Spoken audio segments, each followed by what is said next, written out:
Bienvenue dans cette édition spéciale de Autrement Politique, votre rendez-vous d'analyse pour mieux comprendre l'actualité socio-politique ivoirienne.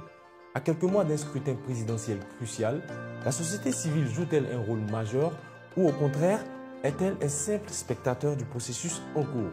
Et surtout, à quel scénario les Ivoiriens peuvent-ils s'attendre pour l'élection présidentielle d'octobre 2025? On en parle tout de suite dans Autrement Politique, l'émission pour vous, pour nous, pour tous. Présente sur le terrain, mais souvent critiquée pour son manque d'impact, la société civile peut-elle réellement influencer le climat électoral? Quel rôle joue-t-elle aujourd'hui à quelques mois du scrutin? Pour en parler, nous recevons sur notre plateau Madame Pulchérie Ballé, présidente d'Alternative Citoyenne Ivoirienne, ACI. Bonsoir Madame. Bonsoir Monsieur. Bienvenue sur notre plateau. Merci. Avant d'aborder le premier thème de notre échange, j'aimerais que vous partagiez avec les téléspectateurs le fait d'actualité qui vous a le plus marqué ces derniers jours. Le fait d'actualité qui m'a marqué ces derniers jours, c'est la déclaration du barreau sur l'instrumentalisation de la justice. C'est vraiment courageux de leur part de faire cette déclaration parce qu'effectivement, à tout point de vue, notre système judiciaire est plus qu'injuste. Merci Madame Ballé. Nous vous avions reçu il y a quelques semaines pour un autre thème. Est-ce que la situation a changé entre-temps? Oui, on avait parlé de l'ordonnance sur la société civile. La situation a changé parce que malheureusement, cette ordonnance est finalement devenue une loi puisqu'elle a été ratifiée à l'Assemblée nationale et aussi au Sénat. Par rapport justement à cette ordonnance qui est devenue une loi, aujourd'hui, au vu de cet état de fait, est-ce que cela a un impact sur le rôle que peut jouer la société civile dans le climat politique actuel du pays? Absolument, puisque c'est un recul démocratique très marqué. On avait déjà dit dans l'ordonnance, dans la nouvelle loi, il y a beaucoup d'aspects qui sont en contradiction avec la démocratie et avec la liberté d'action de la société civile. Donc, dans le contexte électoral où nous sommes, cette ordonnance devient une épée de Damoclès sur la tête de la société civile qui ne sera plus libre de certains choix parce que vous savez qu'il y a plusieurs acteurs dans l'espace démocratique et parfois, quand c'est nécessaire, ces acteurs-là se mettent ensemble pour une cause précise. Par exemple, il y a beaucoup parodie sur la CEI, les politiques s'en plaignent, nous aussi. Donc, en principe, on aurait pu faire une coalition spécifiquement sur le problème de la société civile. Ça se fait ailleurs. Mais chez nous, à cause de l'ordonnance qui dit qu'il ne doit y avoir aucun lien entre les politiques et la société civile, ça va forcément jouer sur la lutte parce qu'il y a des choses qu'on ne pourra plus faire de concert. Mais bon, il y a toujours la possibilité de s'exprimer, donc on va en user. Est-ce que vous pensez que cette affirmation qu'il existe des liens entre des acteurs de la société civile et des politiques est fausse? En fait, le lien n'est pas le problème. Le lien, il n'est pas négatif. Le lien, tout dépend de comment ce lien-là se présente. C'est ce que je vous disais tout à l'heure. Nous sommes tous des acteurs de l'espace démocratique. Donc, c'est normal que, puisque nous travaillons tous pour l'intérêt des Ivoiriens, que par moment, nous puissions nous parler, nous puissions tenir des réunions, nous puissions même mener certaines actions conjointes. Cela est différent de l'accusation qu'on porte parfois sur certaines organisations de la société civile d'être des appendices de certains partis politiques. Là, il y a effectivement un problème si cela est avéré. Voilà, parce que la société civile doit garantir son impartialité, son indépendance. Donc, s'il y a certaines organisations qui sont, on va dire, suscitées par des partis politiques, effectivement, là, il y a problème. Mais le lien, dans le sens de la collaboration pour l'avancement du débat démocratique, il n'y a pas de problème à cela. Donc, aujourd'hui, vous estimez que les partis politiques ne peuvent pas collaborer avec les acteurs de la société civile pour apaiser le climat politique? Bon, ce n'est pas moi qui estime, c'est la nouvelle loi qui l'impose. Donc, elle vous empêche d'avoir toute collaboration avec les partis politiques? Oui, puisqu'elle n'est pas précise. Elle a parlé de lien sans préciser la nature du lien. Du coup, un lien étant un lien, si j'ai un conjoint qui est politique, ça pourrait être un problème, puisqu'on dit n'avoir aucun lien avec un parti ou un groupement politique. Étant entendu que ce sont les hommes qui animent ces organisations-là, si vous avez un lien avec une personne politique, ça pourrait être un problème puisque la loi n'a pas été précise. On parle de lien. Vous parlez visiblement de collaboration, donc de communication. Ça n'empêche pas les acteurs de la société civile de communiquer avec les partis. Bon, ce que je peux vous dire, c'est qu'en principe, la collaboration avec les partis devrait être normale.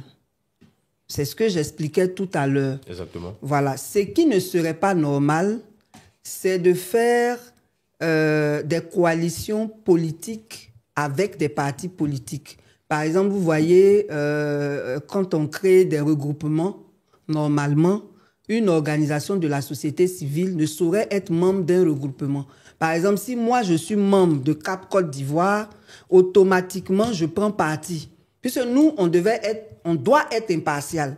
Donc, si je suis membre de Cap Côte d'Ivoire, automatiquement, les adversaires de Cap Côte d'Ivoire deviennent mes adversaires puisque j'ai pris parti. Donc, c'est dans ce sens-là que la société civile ne devrait pas collaborer avec les politiques. Mais s'il s'agit de thématiques qui posent problème dans la société, thématiques sur lesquelles société civile et politique se rejoignent dans le sens d'une solution démocratique, il ne devrait pas y avoir de problème si on est dans une démocratie. Maintenant, par rapport à ce que vous avez mentionné, quels sont les moyens aujourd'hui dont disposent les acteurs de la société civile pour travailler avec les partis politiques sur les thématiques sociétales? Bon, en ce qui me concerne, si je suis convoqué à une réunion avec un parti politique pour discuter d'un sujet qui concerne mon pays, je vais répondre présente. D'accord. Je vais répondre présente parce que c'est tout ça qui fait partie du débat démocratique. Que ce soit le RHDP, le PDCI, quel que soit le parti qui va m'appeler pour me dire « Viens, on va parler de la CEI, viens, on va parler de la paix, viens, on va parler du social », il n'y a pas de raison que je n'y aille pas. Ça ne fait pas de moi un membre de ces partis. Si je suis aussi invité à une manifestation d'un parti politique, un invité est un invité. Il n'est pas partie prenante de l'organisation. J'irai à cette invitation. Et c'est ce que j'ai déjà commencé à faire. Je vais partout où on m'invite, peu importe le thème. On m'invite, j'y vais.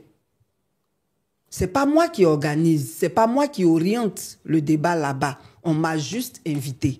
Je vais, je suis observateur. Je vais m'asseoir, je regarde, j'écoute. Et si vous êtes amené à prendre la parole, par exemple, lors de... Là, c'est différent. Quand on prend la parole, on devient partie prenante quelque part. Et là, c'est délicat. Donc là, maintenant, ça dépendra de l'objet de cette rencontre. Voilà, parce qu'il ne faut pas...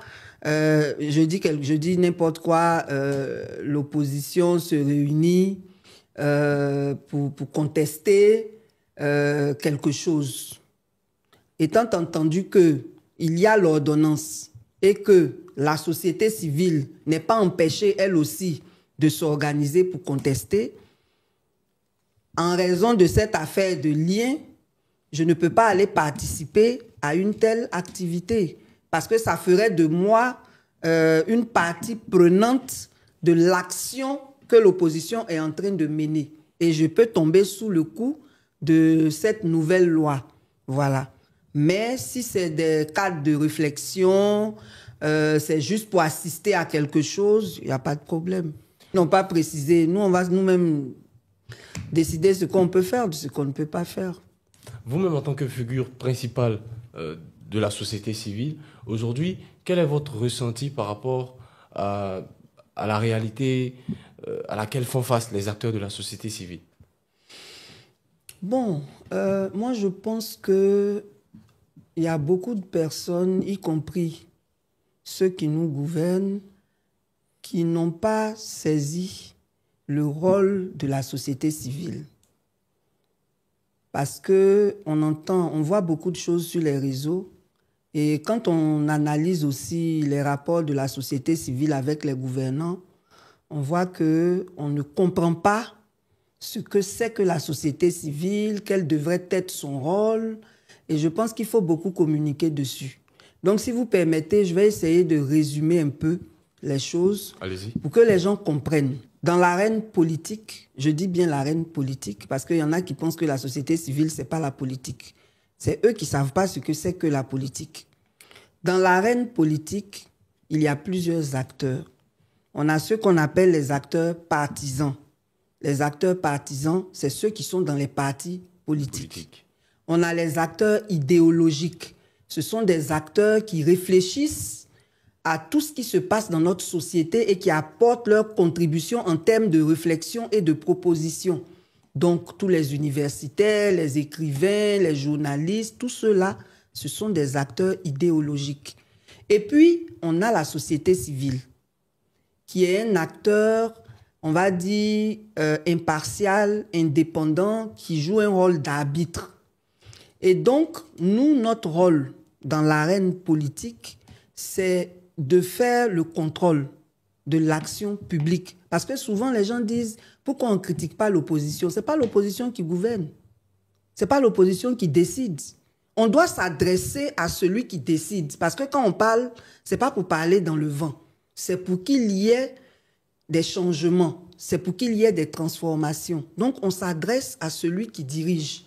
Donc, quand on fait le contrôle de l'action publique, on observe les décisions politiques des gouvernants, on observe les actions politiques des gouvernants et puis on donne un avis dessus. Quand c'est bon, on applaudit. Quand c'est pas bon, on le dénonce et on fait des propositions. Et c'est cet aspect des choses qui n'a pas été beaucoup pratiqué par la société civile ivoirienne. Et quand nous, on est arrivé, qu'on a commencé à faire ça, ça a paru être quelque chose de nouveau et il y en a qui ont taxé cela d'opposition. Il ne s'agit pas de ça. C'est un pan de l'activité de la société civile qui n'était pas valorisée. Les gens pensent que la société civile, c'est seulement de rechercher des projets, des financements pour financer des projets de développement. Ce n'est pas que ça. Il y a aussi le côté politique de la société civile. Et aujourd'hui, est-ce que vous disposez des moyens nécessaires pour exercer ce rôle-là? Bon, ce n'est pas facile parce qu'on n'est pas financé. Il y a des financements pour cela. Mais dans nos États africains, apparemment, tout ce qui est financement international est bloqué pour les organisations de la société civile qui sont proches du pouvoir. Parce que ça aussi, ça existe. Pendant qu'on taxe certaines organisations d'être proches de l'opposition, il y a des organisations qui sont proches du pouvoir. Et c'est celles-là qui bénéficient de tous les financements. Donc, nous autres, on travaille avec l'appui de ceux qui comprennent ce qu'on fait, donc qui nous font des dons, et puis bon, on gère ça comme on peut. Donc que faudrait-il faire pour améliorer le rôle que vous jouez, que vous pourrez jouer? Il faut démocratiser l'action de la société civile dans notre société. C'est-à-dire, compte tenu du rôle transversal de la société civile, il faut que nos gouvernants fixent des conditions qui soient objectives pour que toutes les organisations de la société civile soient traitées également, de façon égale. Si vous correspondez aux critères qui sont fixés pour avoir accès à des financements, il ne devrait pas y avoir de barrières. Et puis, il faut libérer l'espace civique. Parce que les lois qu'on prend pour restreindre nos libertés, ça restreint aussi la démocratie. Parce que c'est de l'expression de la contradiction qu'on sort tout ce qu'il faut pour avancer dans la société. Donc, il faut libérer l'espace civique. Et je pense que si on démocratise le traitement des organisations de la société civile et qu'on libère l'espace civique, la société civile sera beaucoup plus forte parce qu'elle sera vraiment libre d'exercer véritablement son rôle. Je vous donne un exemple. Aujourd'hui, on nous dit qu'il y a des représentants de la société civile à la CEI. Au moment où on les choisissait en 2019, nous, on existait déjà. On n'a jamais su comment ils ont été identifiés. On n'a jamais su. Donc, il y a vraiment beaucoup de problèmes, quoi, franchement. Un dernier message à l'endroit des téléspectateurs concernant ce premier thème avant d'aborder le deuxième.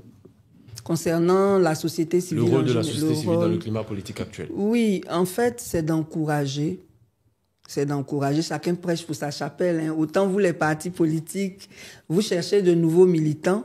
Nous aussi, on veut encourager les téléspectateurs à s'engager, à prendre part à l'engagement citoyen.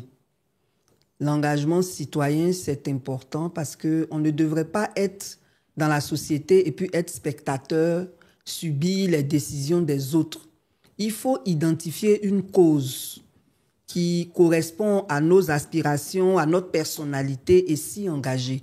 Je crois que si beaucoup de personnes s'engagent, les choses vont changer beaucoup plus rapidement dans notre société plutôt que de rester attentiste et de se dire que c'est les autres qui vont faire le combat, à compter sur Dieu. Bon, moi je suis chrétienne, hein, je ne vais pas condamner ceux qui comptent sur Dieu, mais Dieu, il est dans l'action. C'est quand vous vous mettez dans l'action que Dieu vous aide. Donc, on ne peut pas croiser les bras et puis espérer un changement. Donc, vraiment, que chacun s'engage dans quelque chose. Merci, Madame Gbali. Merci. À 6 mois du scrutin présidentiel, l'atmosphère en Côte d'Ivoire reste tendue. Les positions se figent et les interrogations grandissent. Entre incertitude sur la participation de certains candidats, contestation du fichier électoral et absence de dialogue franc entre les forces politiques, plusieurs chemins semblent possibles. Madame Gbali, j'aimerais savoir si, selon vous, les conditions sont réunies pour que l'élection ait lieu à date prévue. Pas du tout. Pourquoi? On le sait tous, mais parce que tout simplement, il y a beaucoup de conditions qui ne sont pas remplies. On va commencer par la RLE. Il y a eu la RLE 2024, avec tous les biais qu'elle a eus. Les Ivoiriens espéraient une RLE 2025 avant l'élection d'octobre. La CEI nous dit qu'elle va l'organiser après le scrutin, ce qui fait qu'il n'y aura peut-être pas de RLE en 2025, puisque s'il y a un deuxième tour, le processus de l'élection d'octobre va se poursuivre jusqu'en décembre. Du coup, on n'aura pas de RLE 2025. Alors qu'il y a beaucoup d'électeurs qui ont été exclus de la RLE 2024, qui mériteraient d'être inscrits pour aller voter. Donc, il y a une exclusion des électeurs. L'autre chose, c'est par rapport aux candidats. Au-delà de toutes les radiations qui sont à condamner, comme maintenant, la justice ivoirienne dit que le président Thiam est ivoirien, s'il y avait eu la RLE 2025 avant le scrutin d'octobre, il aurait eu la possibilité de s'inscrire sur la liste électorale. Donc, il y a beaucoup d'injustices dans la façon dont la CEI travaille. Il y a beaucoup d'amateurisme aussi, malgré son expérience depuis 2019. Nous pensons que, vu les enjeux de l'élection 2025, c'est quand même malheureux que nous en soyons à lutter pour qu'il y ait une RLE en 2025, alors que tout cela aurait dû être planifié à l'avance, même depuis 2023. Voilà. Et bon, donc il y a ça. Il y a aussi le fait qu'il y a beaucoup de contestations qui mériteraient de faire l'objet d'un dialogue. Quelques exemples? On conteste la liste électorale, on conteste le fait que certains candidats soient exclus, il y en a même un qui est en exil. Donc, en principe, étant donné que tous ces leaders-là ont beaucoup de militants, il aurait été bon, si on souhaite vraiment des élections apaisées, qu'on organise un dialogue politique pour trouver des solutions politiques à nos problèmes. D'autant plus que ceux qui sont actuellement au pouvoir ont bénéficié de plusieurs décisions politiques dans leur parcours politique pour arriver là où ils sont. Donc, je ne sais pas pourquoi c'est eux maintenant qui refusent le dialogue politique. Donc, nous pensons que nous sommes en train de réunir les conditions d'une crise. Nous sommes déjà dans une crise préélectorale. Il faut éviter la crise électorale elle-même. Au regard de tout ce que vous avez cité, est-ce que vous pensez que le scénario du report est envisageable? Tout est envisageable s'il y a un dialogue politique. qui va décider du report? Ça ne doit pas se faire de façon unilatérale. Quoi qu'on décide, cela doit être de façon consensuelle si on veut la paix. Donc, c'est pour cela que nous insistons sur la nécessité du dialogue. Parce que la paix dépend de nous tous. Dans la mesure où le dialogue n'a pas lieu et le scénario du report n'est pas envisagé, est-ce que les éléments que vous avez cités pourraient entacher la légitimité du processus? La légitimité du processus est déjà entachée. C'est déjà entaché quand on conteste l'organe même qui organise les élections. Donc ça, c'est même pas un débat, c'est déjà entaché. Mais il faut qu'on insiste. Il faut qu'on insiste sur le dialogue parce que c'est comme si le parti au pouvoir prenait le pays en otage. On demande un dialogue, vous qui vous dites oufouettistes, vous refusez le dialogue. Ça ne peut pas se comprendre. On doit insister par tous les moyens pour que ce dialogue ait lieu. Parce que les Ivoiriens ont beaucoup souffert. Et ceux qui décident des guerres, ce n'est pas eux qui en pâtissent. C'est ça le problème. Si nous tous, on mourait dans ces guerres-là, il n'y avait pas de problème. Mais eux, ils savent, en prenant les décisions de crise-là, où ils vont aller se réfugier, et puis ils abandonnent les populations à leur sort. Et comme malheureusement, il y a des gens qui sont suffisamment fanatiques pour tuer pour les uns et les autres, bon, les gens s'exterminent et puis après, ils viennent poursuivre leur politique avec les survivants. Donc, le pays ne leur appartient pas. Le pays nous appartient à nous tous. Et quand on est dans une situation de crise, en toute responsabilité, on doit pouvoir s'asseoir pour trouver des consensus, pour trouver des compromis afin d'avancer dans la paix. Certains estiment que les revendications pour lesquelles ils demandent un dialogue sont notamment la RLE, l'inclusion de certains candidats, tout en maintenant la date de l'élection présidentielle. Pensez-vous que cela est possible? Non, s'il y avait de la bonne foi, ce serait possible. Mais plus le temps avance, plus ça devient impossible. Bon, comme on n'a pas l'habitude de respecter les textes, bon, c'est ça. Mais sinon, selon le protocole de la CEDEAO sur la gouvernance et la démocratie de 2001, 6 mois avant le scrutin, on ne modifie pas la loi électorale. Alors que si le dialogue avait eu lieu avant ces 6 mois, en fonction des décisions politiques qui auraient été prises, on aurait pris certaines initiatives. Maintenant, le dialogue politique, il est au-dessus de tout. Donc, tant qu'il y a encore des mois avant l'élection, tout est encore possible pourvu que le dialogue se tienne. Est-ce que vous estimez que pour que ce dialogue ait lieu, il faudra l'intervention de la communauté internationale, notamment la CEDEAO que vous avez mentionnée tout à l'heure? Bon, la communauté internationale, je m'en plaignais dans un de mes directs il n'y a pas longtemps. Pourquoi? Elle est plus dans la réaction que dans la prévention, ce qui n'est pas normal. En principe, elle devait privilégier la prévention. Pour les rôles qu'elle s'attribue, c'est ça sa responsabilité. Malheureusement, elle aime jouer les médecins après la mort. Pendant qu'il y a des radiations, pendant qu'il y a des plaintes contre la CEI, elle fait la sourde oreille. Et puis c'est quand les crises arrivent que maintenant, peut-être qu'elle a un intérêt dans les crises que nous ignorons, mais nous pensons qu'elle devait s'inscrire dans la prévention et que c'est maintenant qu'il faut agir pour demander que ce dialogue-là se tienne sous son arbitrage, puisque apparemment, en tant que politicien ivoirien, on n'est pas capable d'y aller tout seul. Donc c'est maintenant qu'on a besoin d'elle. Merci Madame Balé. On aimerait avoir votre mot de fin, puisque nous arrivons au terme de cette émission. Merci beaucoup. Mon mot de fin serait d'interpeller nos gouvernants. Ils ont une lourde responsabilité qui est celle de garantir la paix, l'unité nationale. Et vu le contexte dans lequel nous sommes, il y a des raisons de nous inquiéter et des raisons de les interpeller parce que c'est vraiment ridicule toutes ces radiations.